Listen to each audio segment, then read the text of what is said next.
Hi friends, आप सभी कैसे हो। आशा करता हूँ कि आप सभी अच्छे होंगे। आपका हमारे चैनल वीके जाटोल क्लासेस में स्वागत है।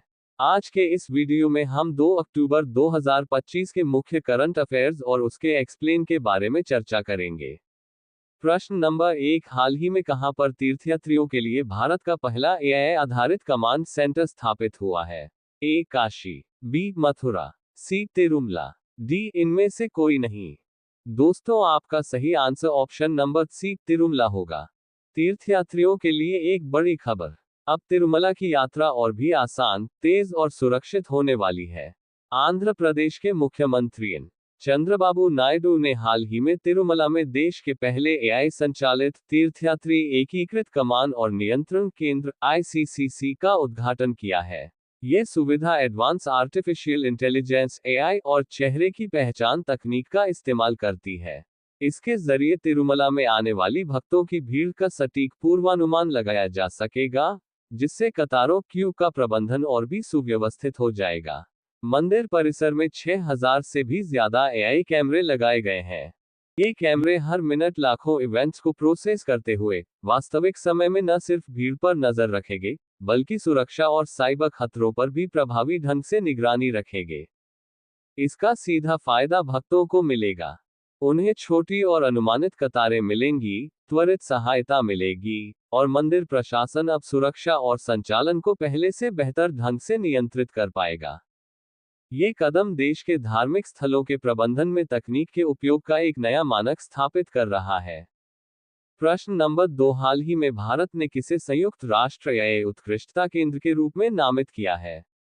A IIT Delhi, B IIT Kanpur, C IIT Madras, D इसमें से कोई नहीं। दोस्तों, आपका सही answer option number C IIT Madras होगा। भारत ने आईआईटी मद्रास को संयुक्त राष्ट्र एआई उत्कृष्टता केंद्र के रूप में नामित किया। भारत ने कृत्रिम बुद्धिमत्ता यानी एआई के क्षेत्र में अपनी वैश्विक भूमिका को मजबूत करते हुए एक बड़ा कदम उठाया है। इलेक्ट्रॉनिक्स और सूचना प्रौद्योगिकी मंत्रालय ने भारतीय प्रौद्योगिकी संस्थान मद्रास आईआईटी मद्रास को संयुक्त राष्ट्र UN centre of excellence COA for AI के रूप में नामित किया है। ये घोषणा न्यूयॉर्क में आयोजित एक उच्च स्तरीय संयुक्त राष्ट्र कार्यक्रम में की गई।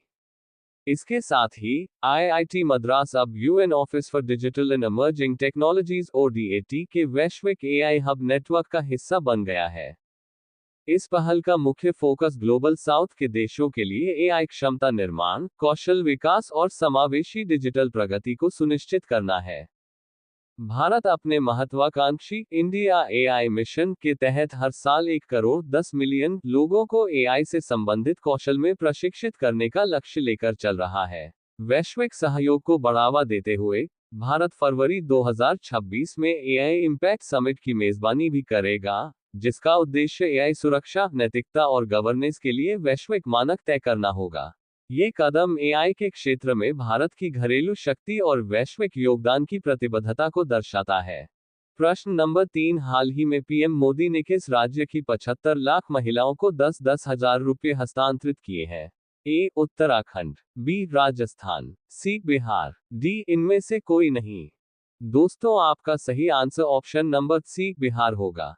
प्रधानमंत्री नरेंद्र मोदी ने वीडियो कॉन्फ्रेंसिंग के जरिए बिहार में मुख्यमंत्री महिला रोजगार योजना का शुभारंभ किया है।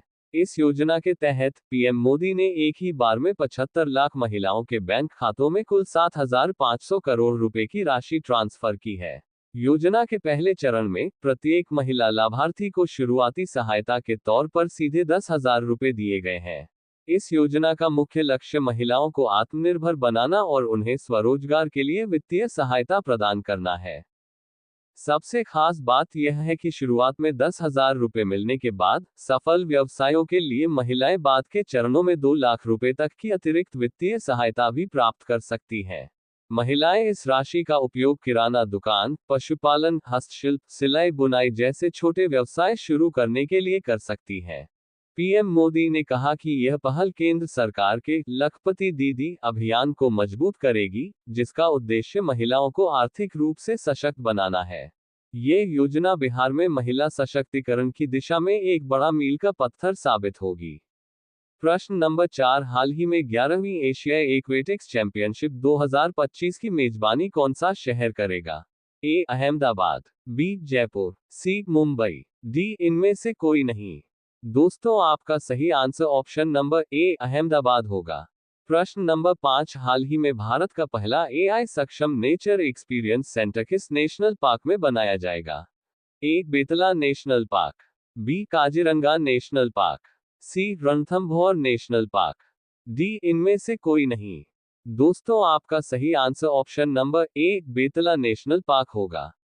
भारत में पहली बार आर्टिफिशियल इंटेलिजेंस यानी एआई की मदद से प्रकृति को अनुभव करने का एक अनूठा केंद्र शुरू होने जा रहा है। ये पहल की है झारखंड के बेतला नेशनल पार्क ने। बेतला नेशनल पार्क भारत का पहला एआई सक्षम नेचर एक्सपीरियंस सेंटर शुरू करने वाला है। ये केंद्र पलामू टाइगर रिजर्व के भीतर स्थित होगा। इस सेंटर में वन्यजीव प्रेमियों को जंगल के अंदर जाए बिना ही एक अद्भुत अनुभव मिलेगा। इसके लिए AI assistant, 3D holographic projection, augmented reality और इमर्सिव साउंड जैसी अत्याधुनिक तकनीकों का उपयोग किया जाएगा। आगंतुक यहां वन्य जीवों की गतिविधियों, पक्षियों की आवाजों और जंगल के माहौल का बिल्कुल असली और डिजिटल अनुभव ले पाएंगे। इस केंद्र का उद्देश्य शिक्षा, जागरूकता और पर्यावरण संरक्षण को प्रौद्योगिकी के माध्यम से बढ़ावा देना है। बेतला नेशनल पार्क का ये कदम भारत में वन्यजीव पर्यटन और संरक्षण में तकनीक के इस्तेमाल की दिशा में एक महत्वपूर्ण शुरुआत। तो प्रकृति के इस डिजिटल और अद्भुत रूप का अनुभव लेने के लिए तैयार हो जाए। प्रश्न नंबर 6, हाल ही में मिग 21 को कितने वर्षों की सेवा के बाद रिटायर किया गया? ए 40 वर्ष, बी 56 वर्ष, सी 62 वर्ष, डी इनमें से कोई नहीं। दोस्तों, आपका सही आंसर ऑप्शन नंबर सी 62 वर्ष होगा।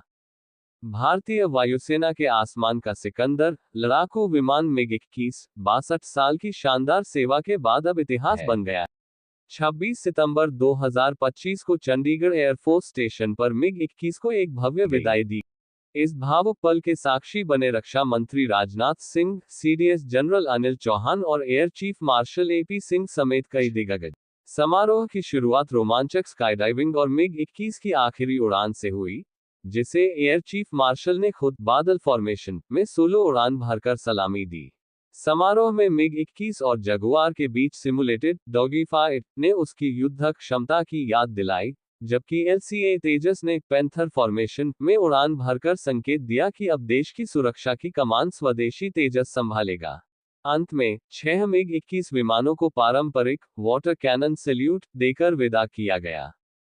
मिग 21 की वीरता की गाथा 1965 और 1971 के युद्ध से लेकर 2019 के बालाकोट एयर स्ट्राइक तक फैली हुई है, जहां विंग कमांडर अभिनंदन वर्धमान ने इसी विमान से पाकिस्तानी F-16 को मार गिराया था। रक्षा मंत्री ने कहा कि मिग 21 की विरासत स्वदेशी लड़ाकू विमानों जैसे तेजस को प्रेरित करती रहेगी। मिग 21 की विदाई भारतीय वायुसेना में एक युग का अंत है, लेकिन इसकी शौर्य गाथाएं हमेशा देश के इतिहास में अमर रहेंगी। प्रश्न नंबर 7, हाल ही में प्रवासियों के लिए भारत की पहली बीमा योजना किस राज्य द्वारा शुरू की गई है?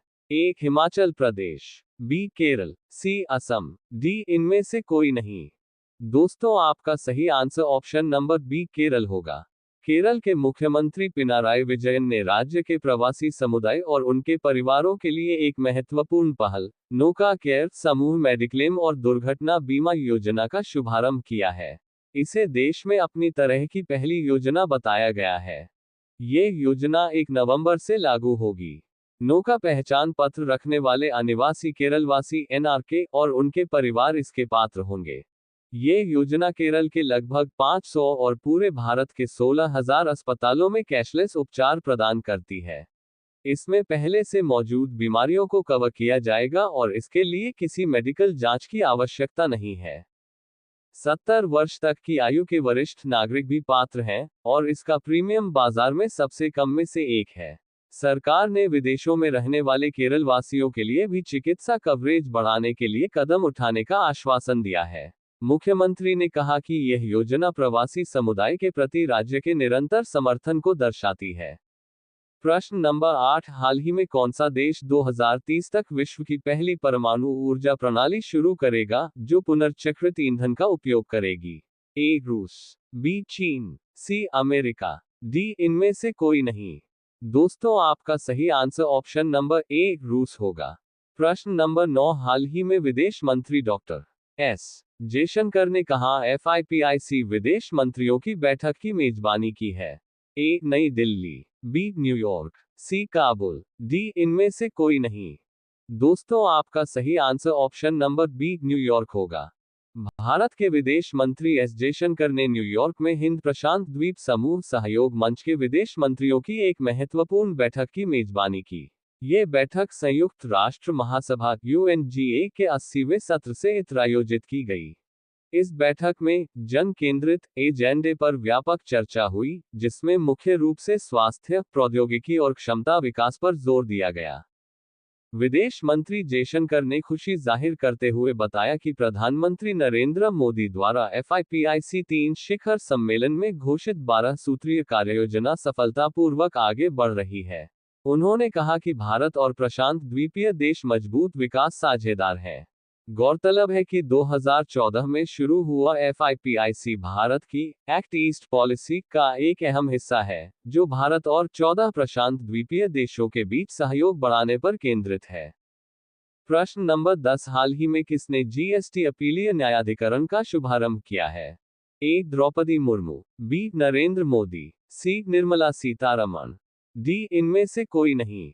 दोस्तों आपका सही answer option number C Nirmala Sitharaman होगा। वित्त मंत्री श्रीमती निर्मला सीतारमण ने नई दिल्ली में वस्तु एवं सेवा कर अपीलीय न्यायाधिकरण यानी GSTAT का औपचारिक शुभारंभ कर दिया है। ये कदम भारत की अप्रत्यक्ष कर प्रणाली में एक बड़ा और संरचनात्मक सुधार है। GSTAT का मुख्य लक्ष्य GST से जुड़े विवादों का निपटारा समयबद्ध और न्यायसंगत तरीके से करना है। इसका उद्देश्य करदाताओं को एक समान, पारदर्शी और प्रभावी अपीलीय मंच प्रदान करना है। इससे देशभर में कर कानूनों की व्याख्या में समानता आएगी, मुकदमेबाजी कम होगी और देश में ईज ऑफ डूइंग बिजनेस को मजबूती मिलेगी। GSTAT की एक प्रधान पीठ नई दिल्ली में है, जबकि 31 राज्यों में इसकी पीठें कुल 45 स्थानों पर काम करेगी। प्रत्येक पीठ में कानूनी और तकनीकी विशेषज्ञता के संतुलन के लिए न्यायिक और तकनीकी सदस्य शामिल होंगे। अपीलों की ई-फाइलिंग और डिजिटल सुनवाई के लिए GSTAT कोर्ट्स पोर्टल भी शुरू किया गया है। ये न्यायाधिकरण MSMEs और व्यक्तिगत करदाताओं को बड़ी राहत देगा। करदाता 30 जून 2026 तक अपनी अपील दाखिल कर सकते हैं। ये भारत की कर प्रणाली को अधिक न्यायपूर्ण, सुलभ और तकनीकी रूप से उन्नत बनाने की दिशा में एक महत्वपूर्ण कदम है। यदि दोस्तों आपको हमारा यह वीडियो अच्छा लगा हो तो वीडियो को लाइक शेयर जरूर करें, साथ ही हमारे चैनल VK जाटोल क्लासेस को सब्सक्राइब जरूर करें ताकि हमारे चैनल पर अपलोड होने वाली प्रत्येक वीडियो का नोटिफिकेशन आप तक तुरंत पहुंच सके।